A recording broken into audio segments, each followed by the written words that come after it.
Welcome to today's webinar. The topic today is section properties determination and stress analysis in R section 1.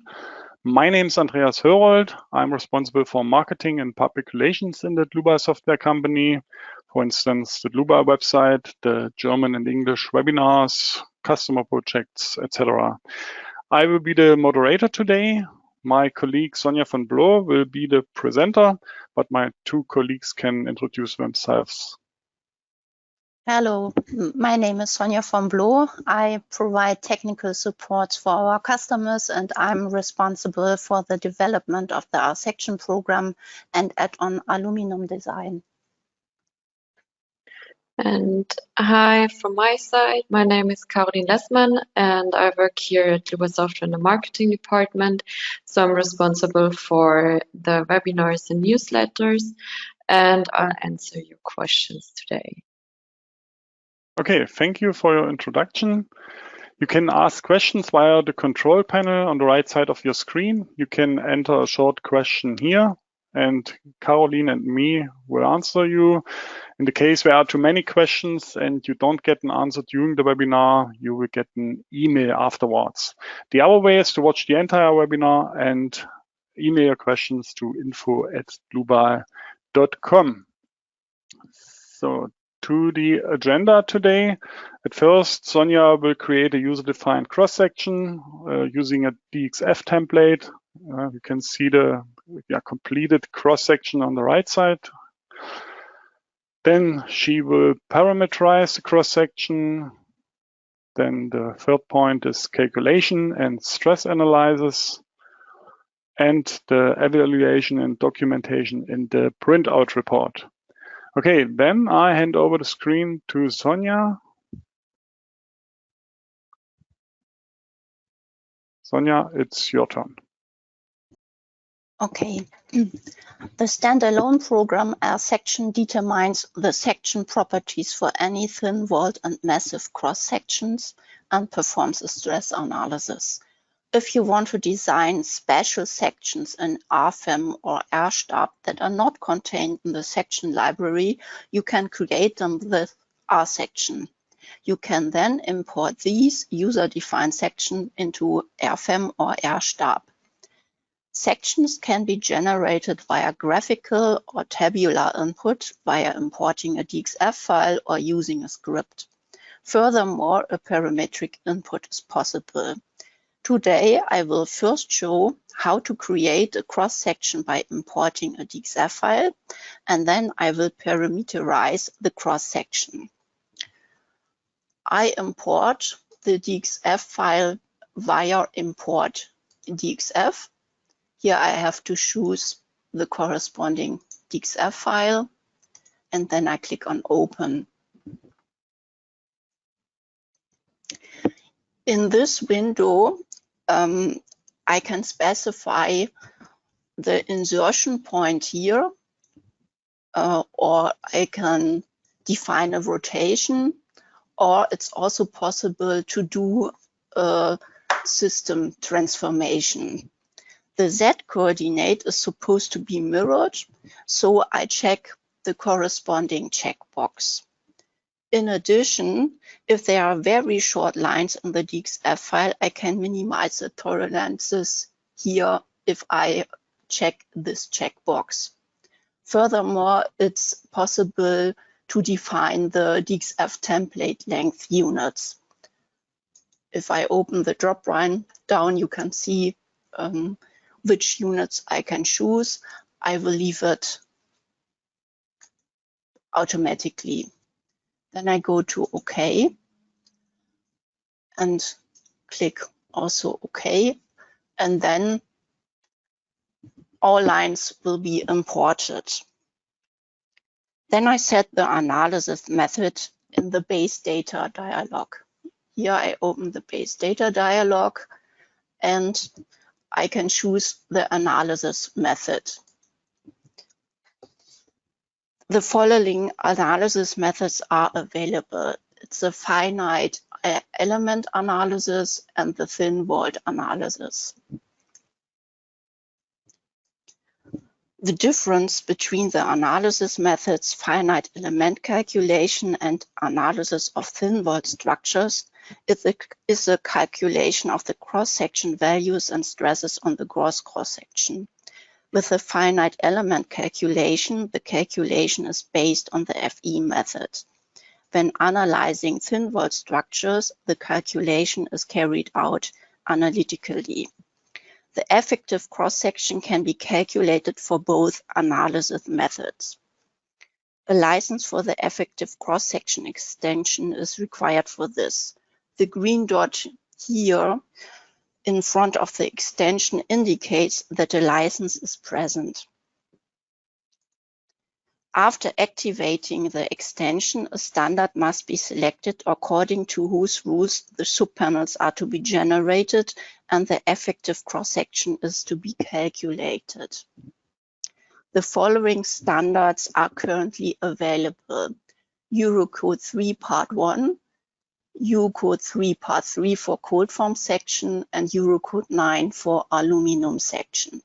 Here I choose Eurocode 9 for aluminum section.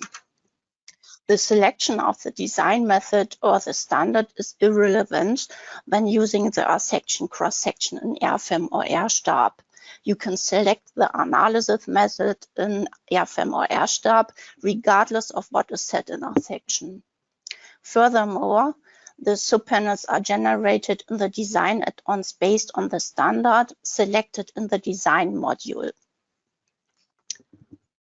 I click here on OK, and then I have first to define the material. For this, I open the tree in the navigator data, materials. A material has already been created here. I double click this material to open the corresponding dialog.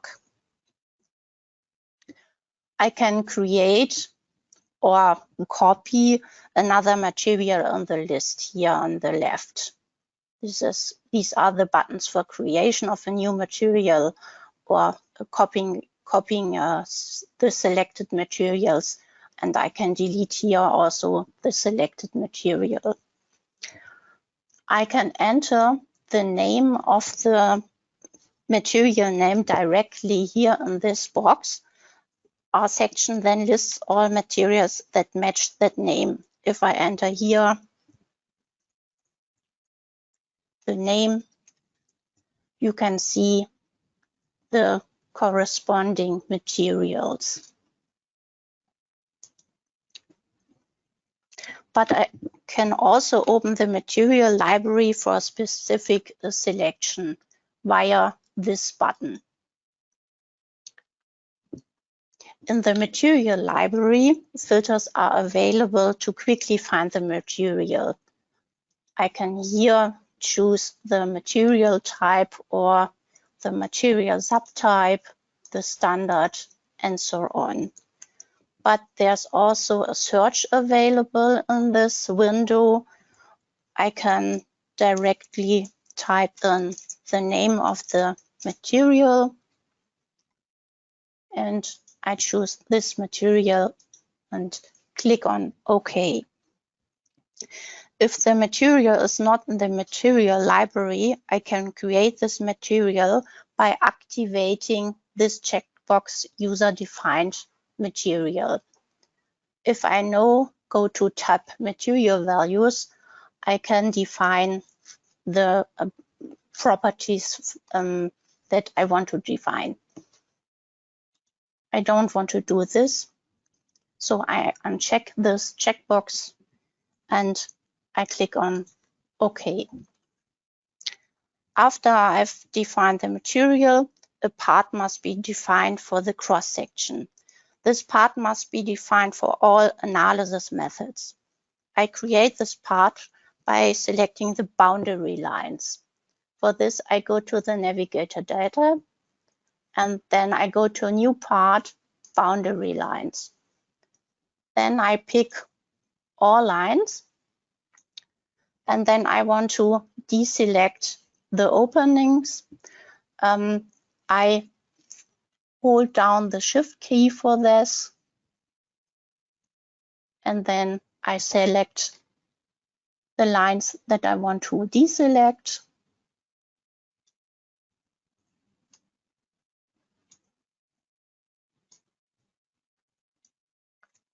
And then I click on OK. The material is already been defined here. And then I click on OK. After creating the part, I still need to create the openings. I will do this via the navigator data. For this, I right-click on the openings and choose New Opening, and then I select the boundary lines.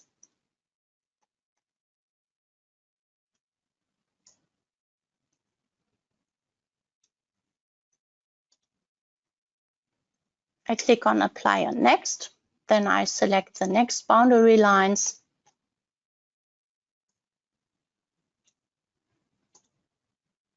Apply and Next. Next boundary lines. Apply and Next. And the last opening. And then I click on OK.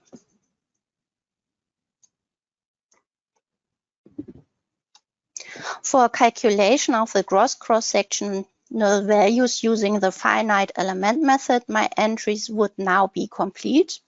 However, I want to make a classification and calculate the effective cross-section, so I also need to define elements. The definition of elements is necessary since the subpanels are only available here.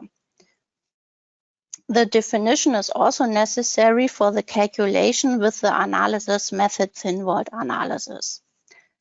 Based on the elements, some cross-section values such as torsional moment of inertia, warping resistance are calculated if the analysis method analysis of thin-walled structures is selected. If the finite element analysis is set, the gross cross-section values are calculated using the FE method. The subpanels are automatically generated based on the standard selected in the base data dialog. These cannot be changed. If no elements are defined, a cross-section classification in R section and the design models of RFEM or RStab is not possible. And it's also not possible to calculate the effective cross-section.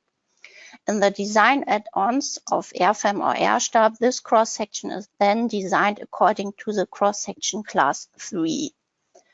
I can now graphically create the start and end points of the elements, for example, using the function between two locations.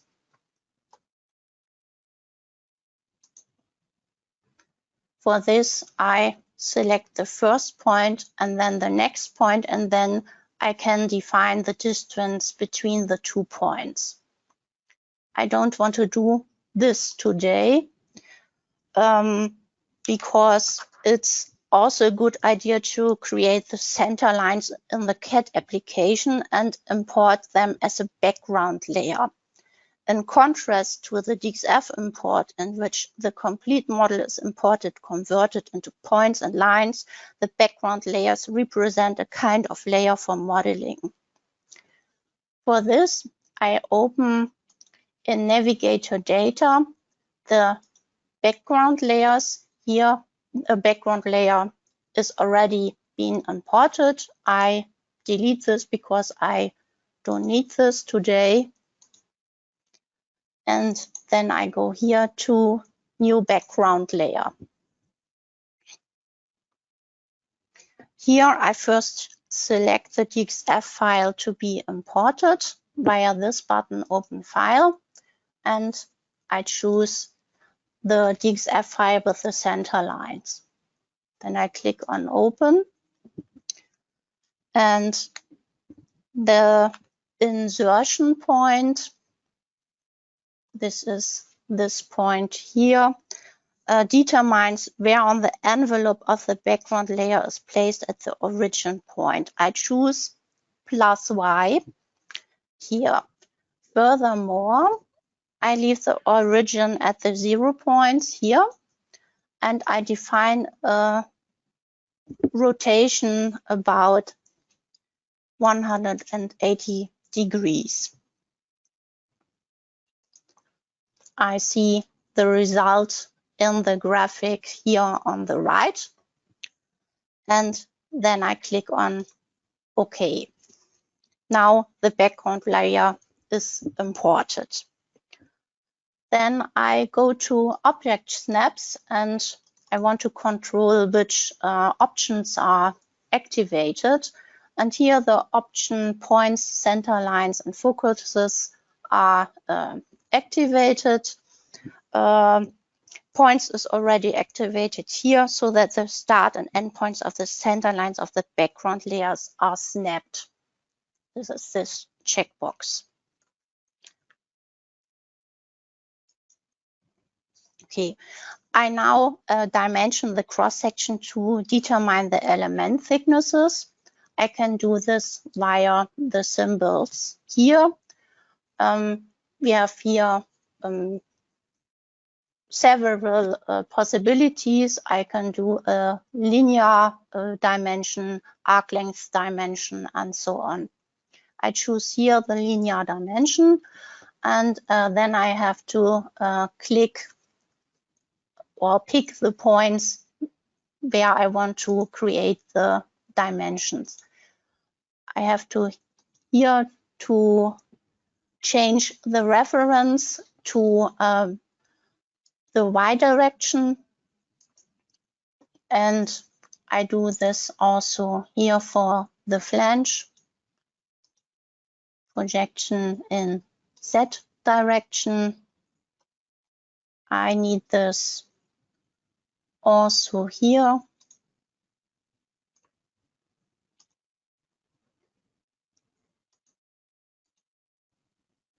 And the dimensions here.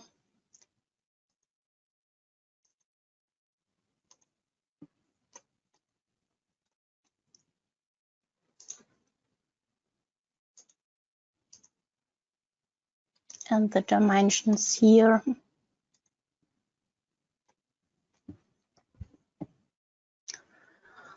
I want to know which thickness is between the center point of the arc and this point here. For this, I create a help node.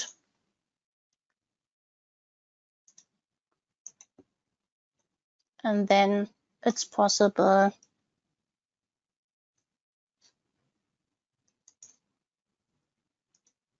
to make a dimension here.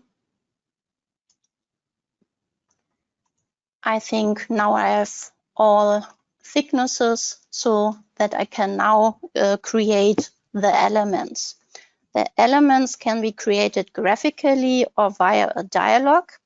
The graphical input is called up via the symbol in the toolbar here. Here I have the possibility to define a single element or arc or circle. And the input via dialog is called up via the navigator data here, new element, single line, etc. When creating an element via the graphical input, the part is also created. If an element is created in an already existing part, this part will be extended if necessary. When creating an element via the dialog, the part and the points of the element must be created beforehand. Elements must be connected for the calculation of the effective cross-section. The connection is to be made via the start and the end points of the elements. If two elements share the same points, they are connected. I now define the elements via the graphical input, so I choose here this function single. Then I define the thickness 5.7 millimeters, and I pick the points on my background layer.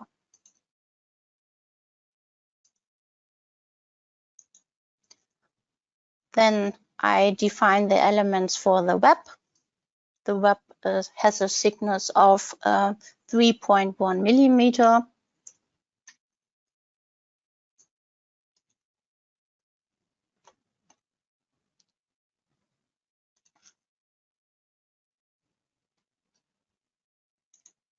Same on the other side.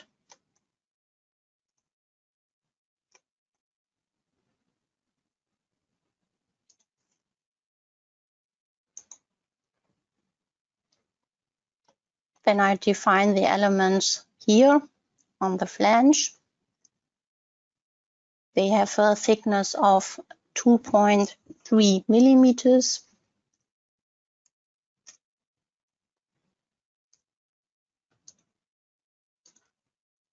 I pick the corresponding points.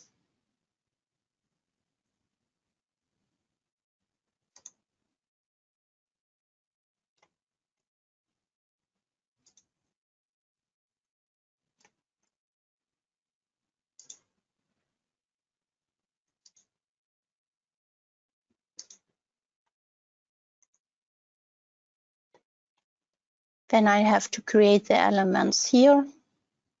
They have a thickness of 1.5 millimeter.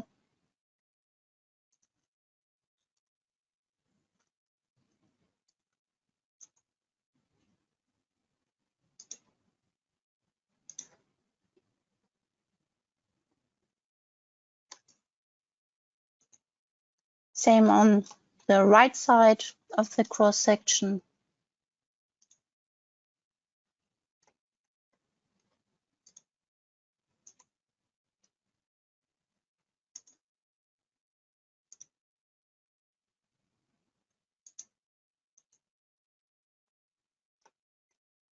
Then I create the elements here in the middle.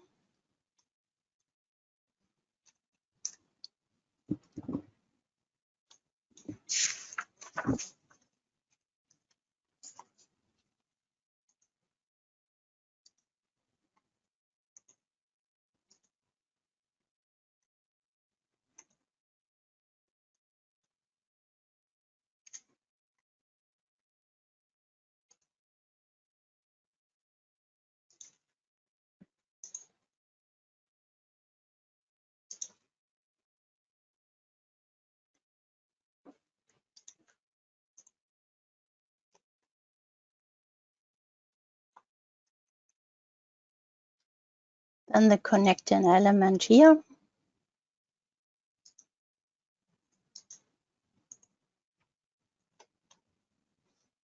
And then the elements here.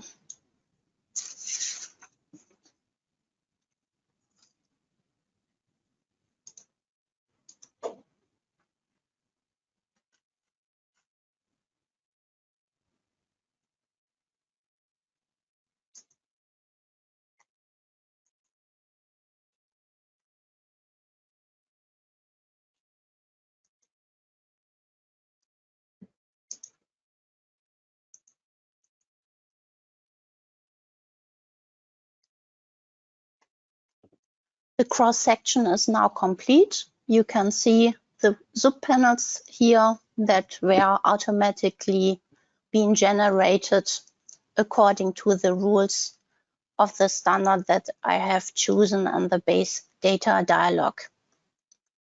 Here it's a standard Eurocode 9. If this cross section is available in different dimensions, a parametric input is recommended. The parameterized input makes it possible to enter model data and internal forces in such a way that they depend on certain variables. These variables, such as length, width, or thickness, are called parameters. The cross section is in different heights, so I wanted to parameterize the height. The parameters can be defined in the global parameters, and I can open the dialog via the table, and here clicking on the symbol edit global parameters. First, I have to specify the name of the parameter in this cell. the name of a parameter must consist of ASCII characters and no spaces. The parameter is addressed in the formulas via the name, and each name may only be assigned once. I create a parameter called h1. This is for the height of the cross section. Then I have to define the unit group, and the unit group of the parameter determines whether the parameter represents a length, thickness, angle, etc. I can choose this in the drop-down. Here I define the unit group length, and the definition type controls whether the parameter is described by a value or a formula. Depending on your selection, you can enter the value or the formula in the following columns. I choose here the definition type value, and then I have to define the value, and this is 133 millimeters. Then I define the next parameter for the flange thickness. I call this parameter TF1, and I define the value 5.7 millimeters for it. Then I define the next parameter. I call it R1. This is for the radius, and I define the value 1.5 millimeter. Okay. Then I click on OK. I then define the coordinates of the top area using my parameters. The top area is this here. And for this, I go to the table points. And I see here I don't need this point. This point is not needed, so I can delete them. I go to Edit, select 3 points, and then I click on Delete. And now I want to parameterize all these points, so I select them, and then I go to this table function selected objects only, that only my selected objects will be displayed.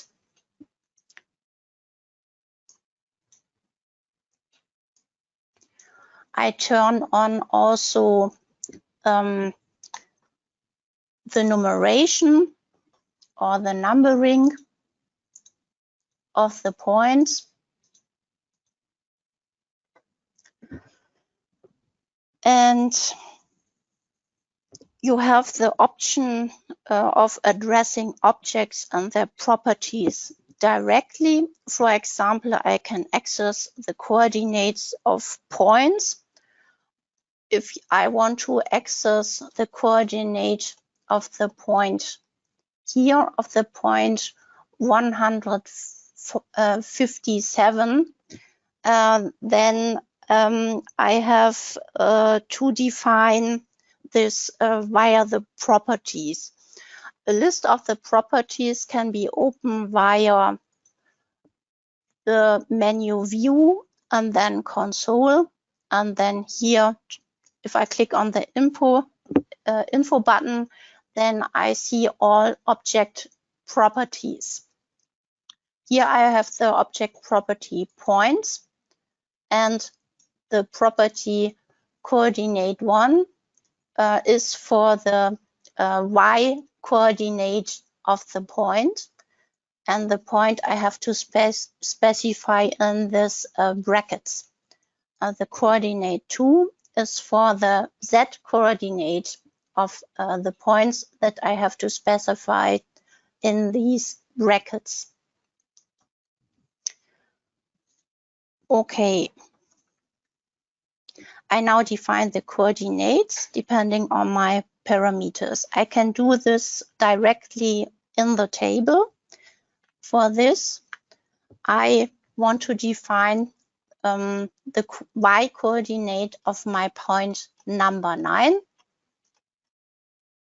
This is my point number 9. And to do this, I type in equal points 10 dot coordinate 1. So it's a y-coordinate of my point number 10 plus my global parameter R1 for the radius.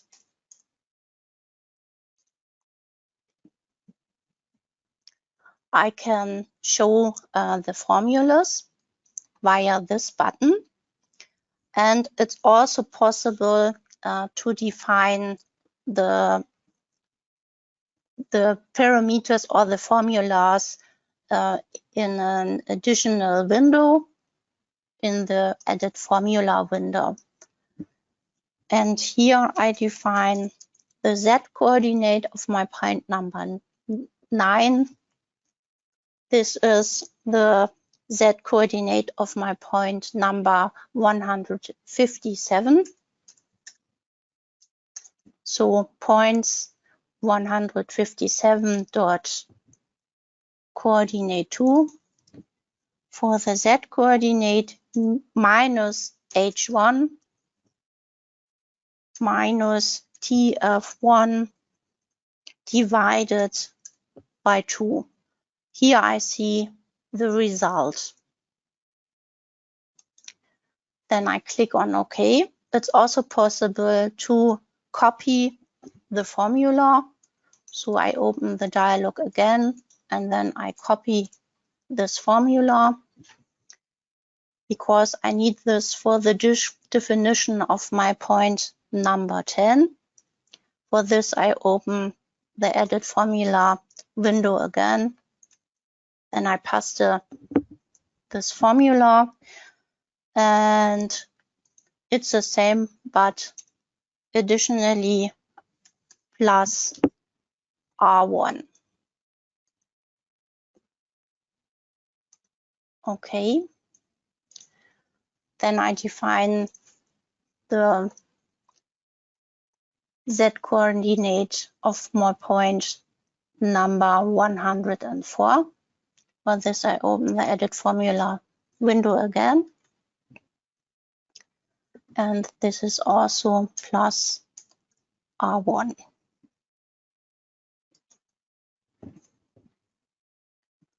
I do the same for the point number 105.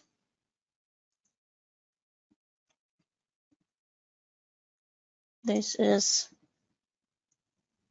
the y-coordinate from my point 104.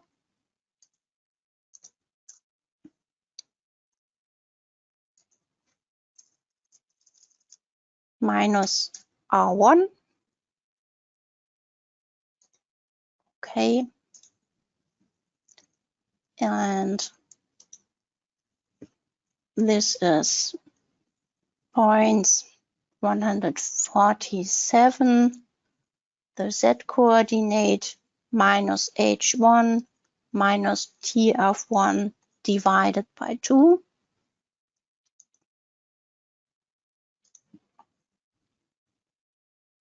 Same here.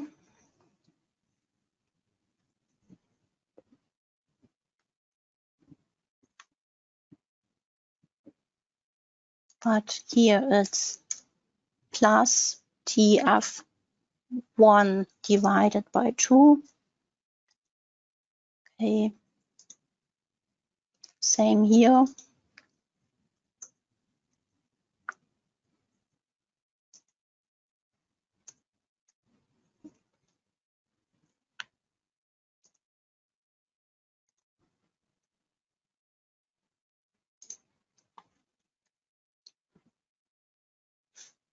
This is only minus h1.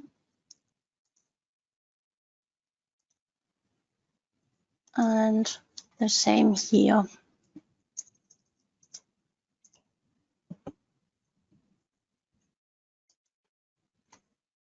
Okay, now I have to parametrically define the control points of my arcs. Of these arcs here on the left and on the right. For this, I open the Edit Arc dialog via double-clicking on the arc. And then I can define the control point. For this, I open the Edit Formula window of the y-coordinate of my control point. And here it's points 9, coordinate 1,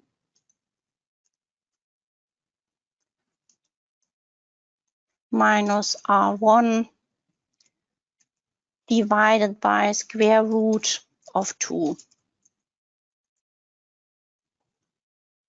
I copy this formula, click on OK. Then I have to define the Z coordinate. For this, I open the Edit Formula dialog again.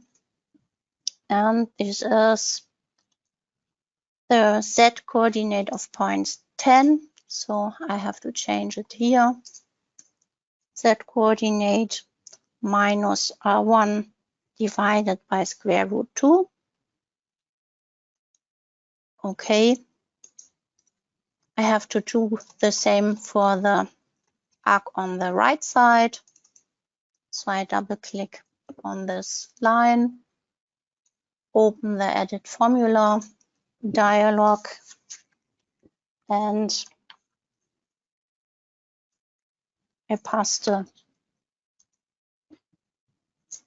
formula.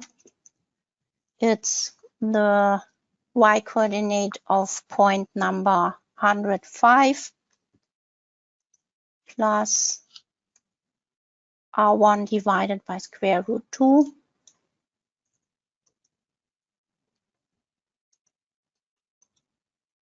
And this is the Z coordinate of point 104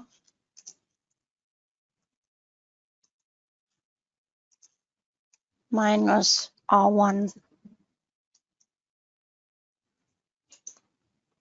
Then I click on OK. The thickness of the element must also be defined with a parameter. So I open the Edit Element dialog, and here I define the parameter for the thickness. For this, I open the Edit Formula window again and define here TF1. Okay. Now I've all defined all parameters, and for control purposes, I measure the height. For this, I create a linear dimension between the points 155 and 157. You can also add a dimension symbol if you activate the checkbox symbol, and you can also use HTML commands and special characters called entities. A subscript is achieved with a subtext. So if I want to define H and then 1 and subscript is sub 1 and then the end tag.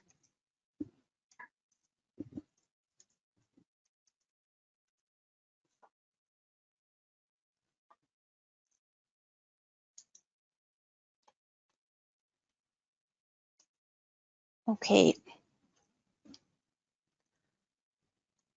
Then I will show you the parameterization. For this, I change my parameters.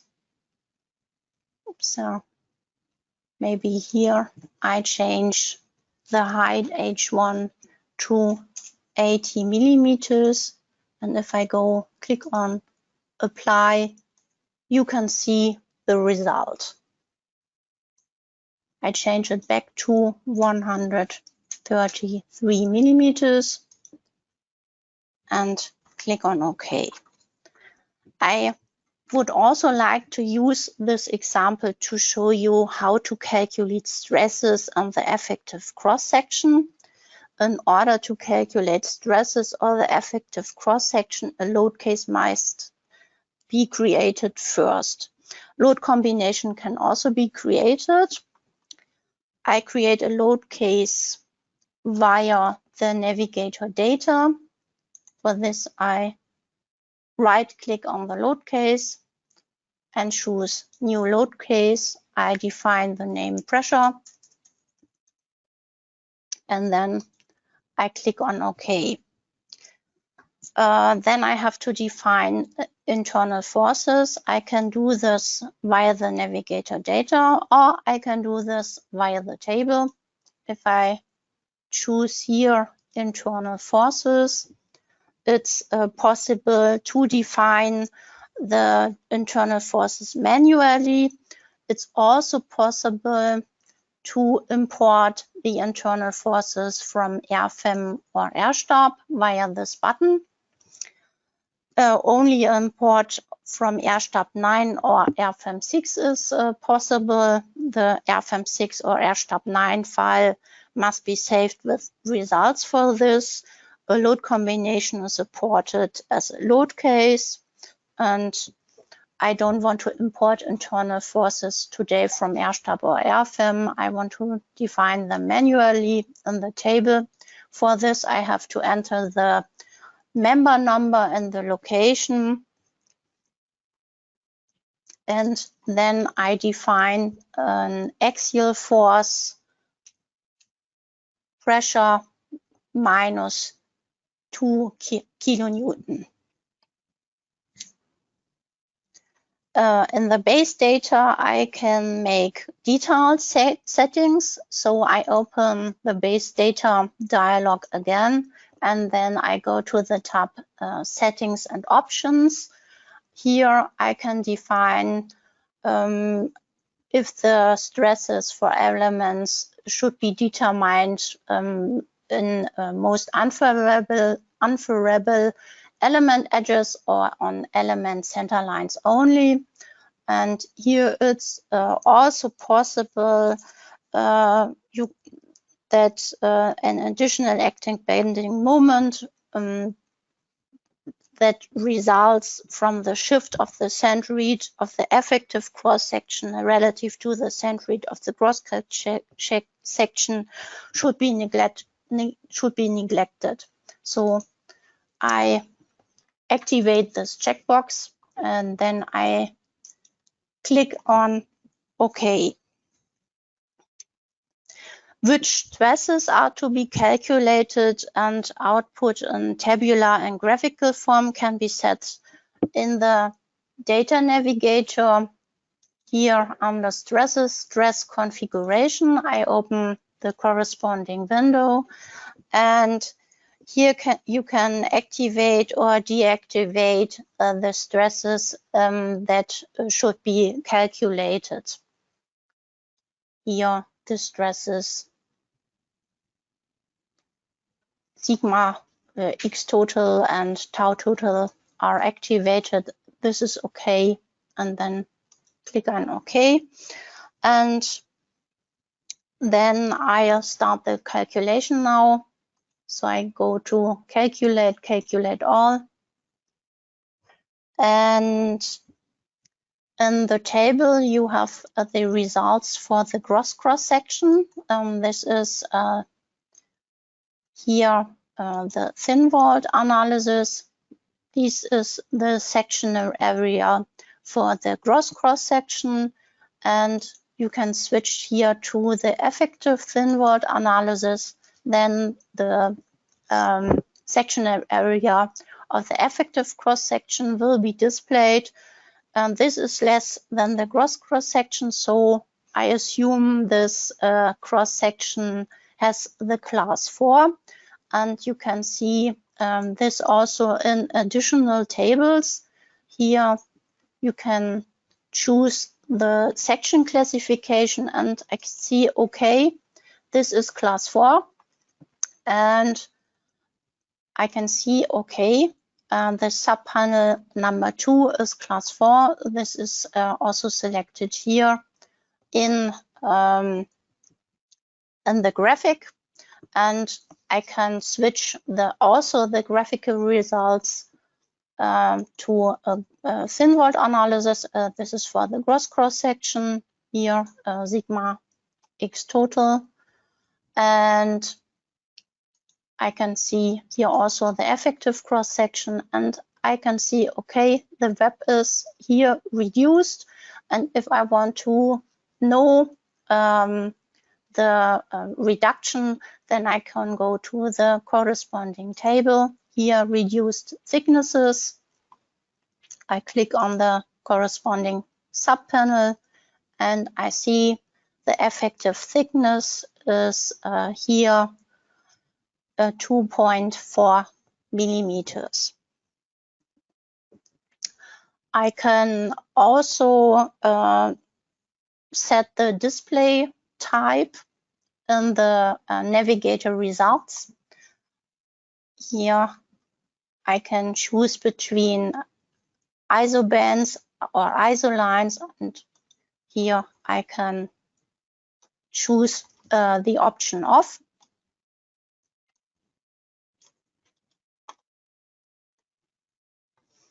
And finally, I would like to show you the documentation. The print out report is structured in the same way as an RFEM 6 or RStab 9. You can create a new print out report using the data navigator. So I switch to the navigator data, and then I right click on the printout report and choose here the option new printout report. Then the printout report manager opens, and here I can activate the report items that I want to print in the printout report. Here I deactivate the unit stresses of the gross cross section.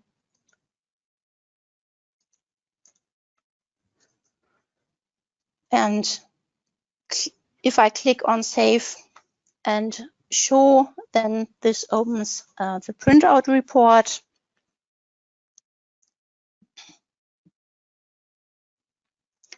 And this opens my printout report. Here I have all tables that I have selected before. It's also possible to print a graphic to the printout report. For this, I go back to our section, and then I choose print graphics to printout report. And here I can define the graphic pictures. This should be window filling. Then I go to save and show, and then this graphic will be printed to the printout report. If I don't want to have the numbering, I can go to edit, and then I can deactivate the numbering, go back to OK, and the graphic will be changed. With the presentation of the documentation, I've now come to the end of my presentation. I will now give the floor back to Andreas. Okay, thank you for your presentation. Nice presentation. I would like to show the attendees where they can find the recording. Just a moment, I hand over this or take over the screen. Okay, this is our website, dlubal.com, and under news and events and webinars, here you can find today's webinar and the upcoming webinars. If you click on it, you can see the event page, and in the next days you will find the recording in the middle here. You can find the presentation slides, the DXF files, and the model. Okay, and if you don't have already our section, you can use the trial version. Here above, you can find the link to the free trial versions of RFM6, RSTAP 9, and you can see our section here. You can try it for 90 days. Those are full versions. And you can use the model from this webinar or another model. We have got a lot of models on our website. Here under downloads and infos, the structure analysis models to download, RFM and RSTAP files, and also our section files. You can search for objects here, for example, the category or the product type. For example, our section search. That's today's model and some other models. Okay, just try it for free. I thank you for your attention. I thank Caroline for answering the questions or for your help with answering the questions. Thanks to Sonja for this nice presentation. I wish all a nice rest of the day. Maybe an additional information when you close the webinar, there is a small survey, only some questions. It would be very nice if you answer the questions. It's quite important for our quality management. I have to say thank you if you answer the questions. Okay, then maybe we see each other in another webinar. Bye-bye.